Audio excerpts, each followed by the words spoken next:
NFTs on Bitcoin? What? There's NFTs on Bitcoin? That is the talk of the town as of this week. We are going to go deep into what does it mean to have NFTs on Bitcoin?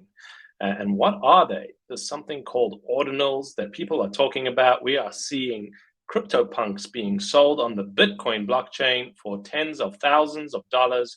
Are they originals? Should you be buying them? And a whole bunch of other crazy stuff happening with this new innovation called Ordinals. And we're going to cover all of this and more on today's episode of Goats and the Metaverse. And of course, I'm joined by none other than my esteemed colleague, Stanley. How are you, my friend? Are you buying Bitcoin NFTs?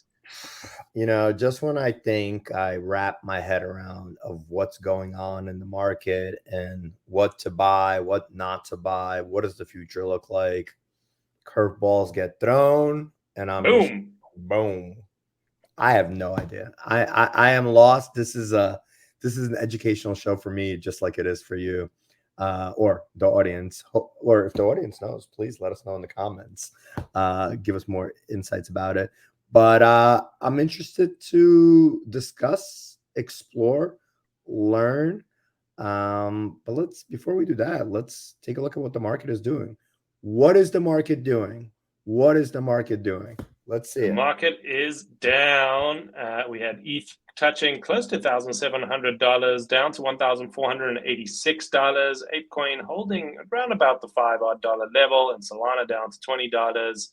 We're having downward pressure across the board. We are seeing some movements from the SEC coming after a whole bunch of companies like Kraken, settling with Kraken on their earn program, canceling or getting BUSD taken off, and giving them documents saying that BUSD is a security. So definitely a lot of stuff happening in the regulatory environment, and that is putting down some pressure on crypto prices. Let's see, what does that mean for our fancy NFTs, our lovely JPEGs? Pretty much down across the board as well. Interesting to see that. Generally, when we see some downward movements in the crypto pairing prices, we see NFTs holding strong. So we are still in a pretty skittish market. We're still in wouldn't say we're in a full-blown bear market, but we're certainly not in a bull market. People are still a little cautious. Stan, what do you think? Yeah, and I think that we're not seeing a lot of movement from anybody, right? Like there's not that many things happening. I think we all got used to kind of that quick satisfaction and like constantly things happening. And there's not that many things happening, right? These brands are taking their time to grow. And when they do make announcements, it moves very, very, very, very slight. So what does that mean? I don't know. But if you're looking at it from a long-term perspective, this might be a buying opportunity, or maybe this is the height. We don't know. Nobody knows. 5 ETH for a doodle, 4.5 ETH for a CloneX. Where are you putting your money, my friend? Me personally, BAYC, MAYC. Those weren't the options. 5 ETH for a doodle or 4.5 ETH for a CloneX. You're not buying either. I'm not buying, and it's funny because I'm not a CloneX holder. I'm a Doodles holder, and I've been looking at CloneX for a while, and I'm like, price seems cheap, right? Nike, but I don't know. They can't put it together. They can't get it. They can't get it together. Maybe it'll happen. If I had to pick one, I would pick CloneX because I do believe they have more upside, even though the Doodles community is stronger. But I just haven't seen enough out of Doodles across the board for me to get excited about them. What about you? Doodles did make the big announcement that they are moving onto the Flow blockchain so that they could have far more cost-effective transactions. Met with some skepticism and some excitement from their community, but we've seen some downward pressure in the Doodles pricing. So we'll have to see what is coming from the Doodles team. It was a big announcement for a project of their size to be saying they're moving off Ethereum. And talking about moving off chains onto other chains, the biggest news of the last week, and really this happened on Friday, so this is brand spanking new stuff, is the launch of Ordinals. And if you don't know what that is, I'm not surprised. Ordinals is a way to inscribe transactions on the Bitcoin chain. And people are inscribing JPEGs onto the Bitcoin chain. So it's being called the NFTs of Bitcoin. And how does that work? Well, Ordinals, what they do is they use a mechanism within the Bitcoin contract, within the Bitcoin the Bitcoin consensus protocol.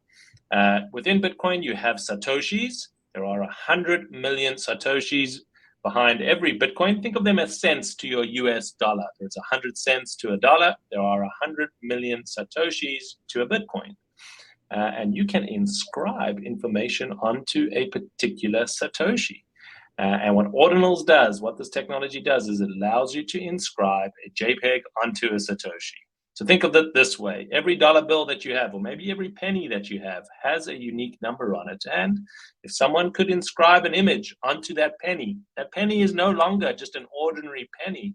It is a penny with an image on it. Or if you think of a dollar bill has a unique number on it.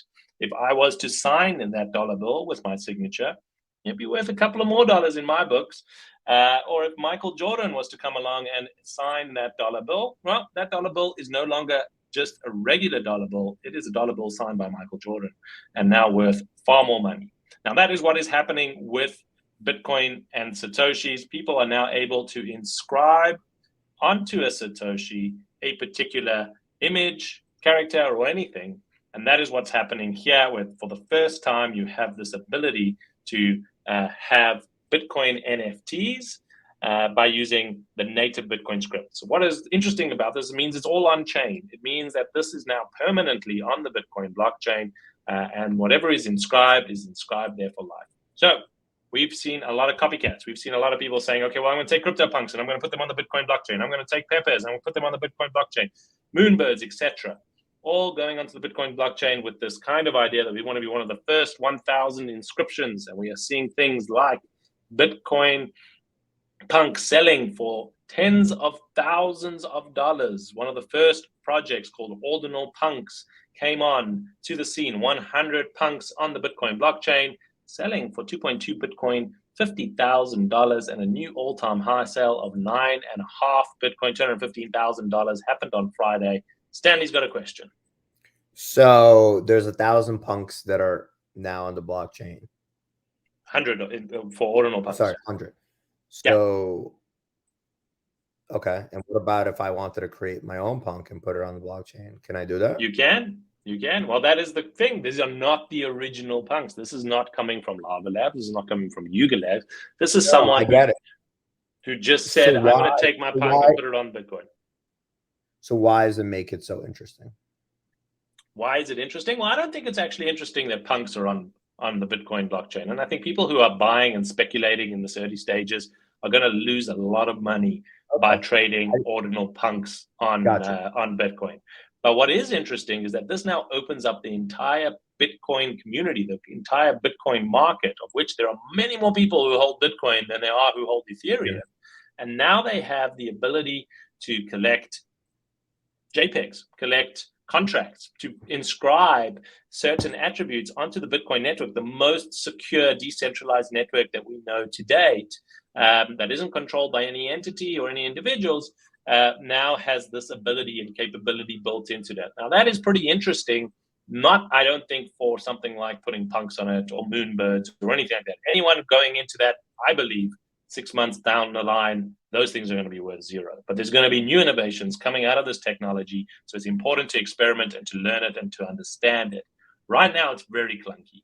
To actually use this, people are trading using spreadsheets and doing OTC deals. There's no marketplaces for this. There's no OpenSea equivalent. What people are actually doing is they're minting on an ordinal block. They're creating an ordinal drop, and then they are bridging that onto Ethereum or wrapping that in Ethereum and trading it on an ETH token.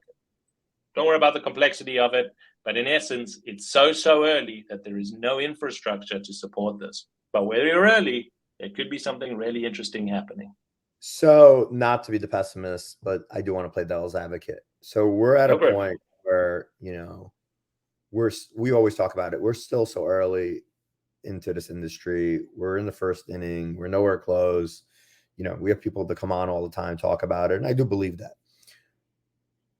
Does it complicate growth because the average Joe who maybe is interested in learning more about JPEGs and is trying to get onboarded, now somebody's saying, well, now you could do it on Bitcoin, and now there's all these other and you're kind of like, and that person's like, whoa, how do we go from Ethereum is the network, this is where everything's gonna be, now we're going to Bitcoin, there could be JPEGs on here, there's no trading platforms, there's all this complexity that most people don't understand. Does it overcomplicate like growth for the industry because somebody's like, I'm trying to figure out MetaMask, I'm trying to figure out a hard wallet, I'm trying to figure out OpenSea, and now you're making things even more and more and more complex? What are your thoughts there? Certainly adds complexity, and this would not be the starting point. If I was new to the world of crypto, new to the world of NFTs, I'm not sure I would start with Bitcoin ordinals, although you would be very early. So if you do immerse yourself in the you world of you Bitcoin ordinals, you can become a you pro. would You be can become great. an expert faster than anyone else because it's literally 4 days old. So there's new innovation happening that you could become at the forefront of and be an expert in this space. If it's in the ETH ecosystem, well, there's a lot of people that are already in the ETH ecosystem looking at different tech, etc. So that might be your edge. That might be, many people don't understand this. Let me be the person who understands this. I heard a story of an individual who had never used Bitcoin before, a little bit of a developer, so had some scripting knowledge, heard of ordinals, put up his own Bitcoin node and moved 100 pepes onto the ordinals blockchain, sold 50 of them, kept 50, made $350,000 in the process. So if you're fast and you're moving, there is innovation happening there. But to your bigger question, these are networks, and anything can go onto these networks that can be scripted onto them. So there is a market out there that says, well, I want to be on the network, or I want to put some kind of information that could be extremely critical. A picture of a JPEG, maybe not that critical, but if it's my title deed, if it's my property, if it is my ID, maybe I want this inscribed on a chain like Bitcoin that to date has never been hacked, has no Vitalik who could maybe change his mind on how things get done, or a community of people that have one way or another. It's seen as the more secure chain. Now, that may change over time, but that's the opportunity that is being presented here with something like Bitcoin. So yes, certainly more complicated, but also innovative in terms of what it enables you to do. I mean, listen, I love it. I get it. And I love the story of a guy making $350,000 that has no idea what Bitcoin even is, but he's early. And I think, from an entrepreneurial standpoint of view, this is all great stuff. But at the same time, if you're building a business, you're not building, you're trying to onboard, right? You're trying to capture who your customer is. You're trying to, train that customer, onboard that customer. And now you didn't even sell your first, your first product. You're already selling them the next 3-4 products. And from a business standpoint of view, I think it hurts. I think it hurts us, right? I think these are things that somebody might be like, I'm confused. I don't want to go down this route anymore. I was starting to finally master this or finally feel comfortable with this. But now you're telling me Ethereum is not the most secure network. Now there's Bitcoin. Now everything's going to move to Bitcoin. Do I really want to go? What do I do with all my money that I have in here? This is the curse of technology and innovation. I remember when the internet came out, I was like, I don't want to put my credit card on the internet. Like, what happens if something goes wrong? I'm never going to buy online. That was what people were saying. And now you click a button on your phone and something delivers to your door, or you're calling a car. And if you're not at the edge of the technology, if you're constantly kind of resisting, then you're going to be left behind. And this is what this industry is showing, that the industry does change. And you do need to keep abreast of it. Does it need to be your starting point? I don't think so, unless you want to be the lean in on the innovator side of things. But what we're talking about is that we have hundreds of millions of Bitcoin wallet holders who now, we've seen with Ethereum, we've seen what it looks like when you have the ability to trade JPEGs and you have the ability to like do more interesting things than just be a financial instrument, how much activity that drives on the network. Bitcoin may now be getting that same type of innovation that drives a lot of activity on that network, indirectly then making it a more sustainable network. We will see what happens, but I'll leave you with this one last thought. And I agree with you, right? Like, technology is crazy. We could literally buy something on our phones by pressing a button. We don't even need a credit card anymore. We don't need anything. But how easy it is to use is why we're using it, right? Sure. We're now trained that we could press a button on our phone and buy anything we want in the world.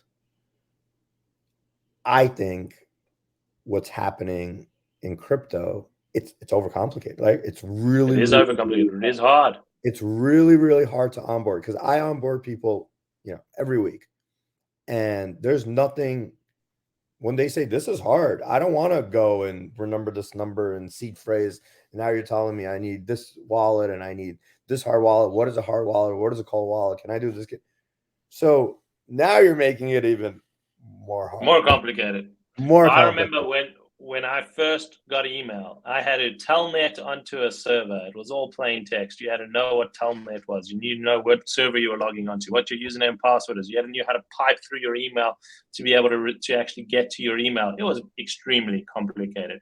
But with the passage of time, things got better and easier. And that's where we're going. Like, at the same time, things are getting easier. There are applications, there are tools. Sure. This is the bleeding edge of the innovation spectrum, and we are here to tell you about that full spectrum, to tell you about the bleeding edge and the not so bleeding edge, and where you should be paying attention and focus. And you can decide where you're going to be putting your Bitcoin or your Ethereum, and whether you're going to be buying any shiny JPEGs on either network. And we'll be here to tell you about everything that happens on both. Well, I learned a lot. And if you learned something on the show, leave a comment. Let us know if you're going to be buying NFTs on Bitcoin or if you're not. Hope everybody enjoyed the show, and we'll see you guys later this week. Have a great one, everybody.